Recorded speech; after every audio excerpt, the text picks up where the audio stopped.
ब्रह्मा किसे कहते हैं? बुद्धि को ब्रह्मा कहा जाता है। उसके 4 मुख हैं। चौमुखी बुद्धि है। निर्णय शक्ति वाला एक मुख है जिससे निर्णय करता है। एक स्मृति माने याद करता है, उसका ज्ञान करता है, फिर उसकी अनुभूति करता है, तीसरा उसका गुण है, फिर उसका अनुभव करता है। जैसे हजारों फल रखे हुए हैं, वहां याद आई कि आज मेरा मन आम पर चल रहा है, तो आम की ओर उंगली उठा देगा, ये आम है, ये स्मृति है। परंतु जब उसे प्रयोग में लाएगा, खाएगा, चूसेगा, तो उसकी अनुभूति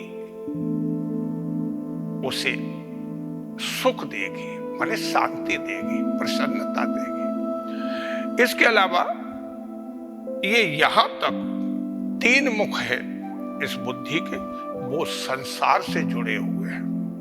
परंतु जो चौथा है, जिसे प्रज्ञा, प्रखर ज्ञान कहा जाता है, वह हमेशा विवेक के साथ जुड़ता है। विवेक ही उसकी कुंजी है।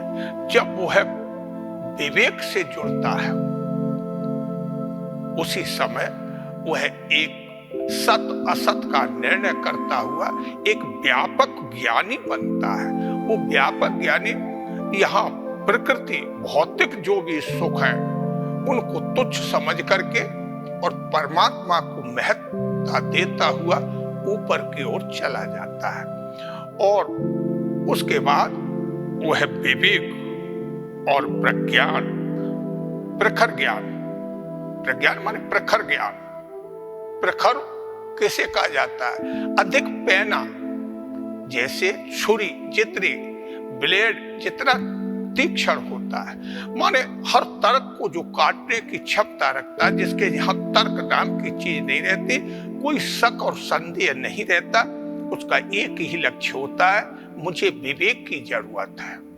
विवेक को प्राप्त करते ही उसे उतनी उर्वरा शक्ति प्राप्त होती है, उतनी ऊर्जा जागृत होती है कि वह स्वतः ही चित्त में जाके समा जाता है। चित्त में समाते ही वह एक स्रोत बंद हो जाता है, जिस स्रोत से सृष्टि का सृजन चल रहा था। उसके लिए उसके चित्त में वह सृष्टि का सृजन होना बंद हो जाता है, वह स्रोत सूख जाता है। फिर चैतन्य शक्ति जागृत हो जाती है, और चैतन्य शक्ति जागृत होते ही वह उस अपनी आत्मा का साक्षात्कार करता है। आत्मा का साक्षात्कार करते ही वह कृतकृत्य धन्य हो जाता है।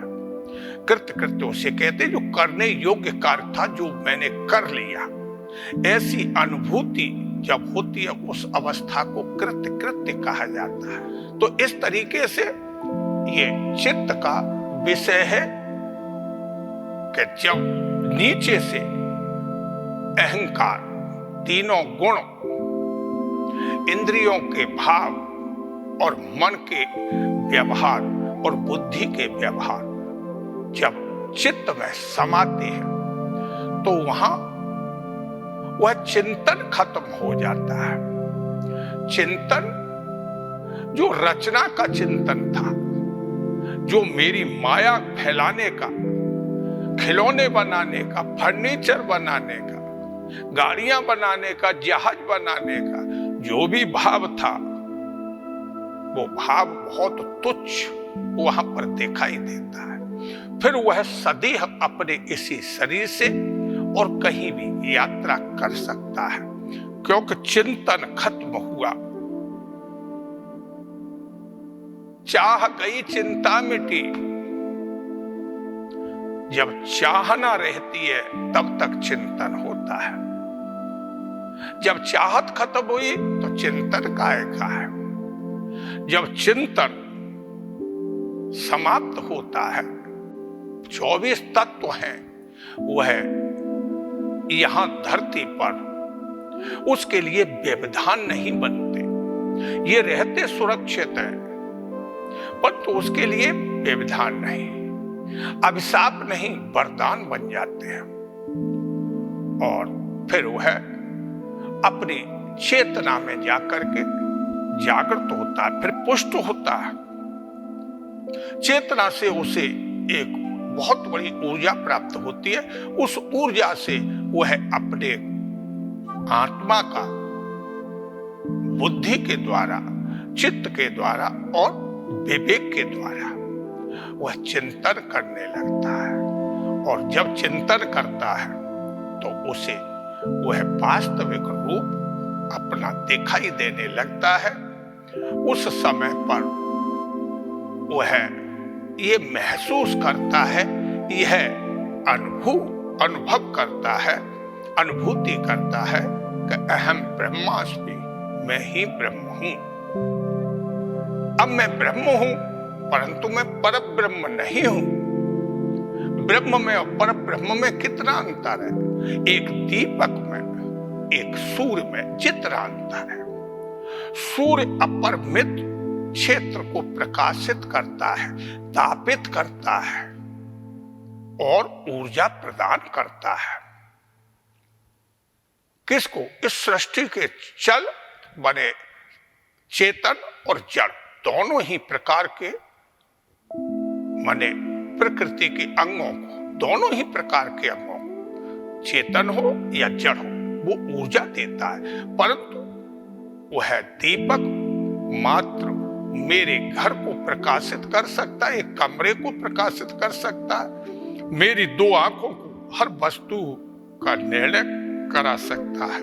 परंतु उतरे में संतुष्टि नहीं होती। आत्म साक्षात्कार में पूर्णतया ज्ञान नहीं होता। आत्म साक्षात्कार तक वह जीव हंस कहलाता है। उसकी संज्ञा हंस होती है। क्या होती है? हंस। जब वह ईश्वर का साक्षात्कार उस आत्मा के द्वारा करता है, उस दीपक को बुझा के और सूर्य के प्रकाश की प्रतीक्षा करता है, और सूर्य को देख करके वह जितना प्रसन्न होता है, दीपक को देख के उतना खुश नहीं होता। इसी प्रकार से वह परमात्मा में अपरिमित उस शक्ति में जब समाहित होता है, समर्पित होता है, तिरोहित होता है, उस समय पर वह परमहंस अवस्था को प्राप्त करता है।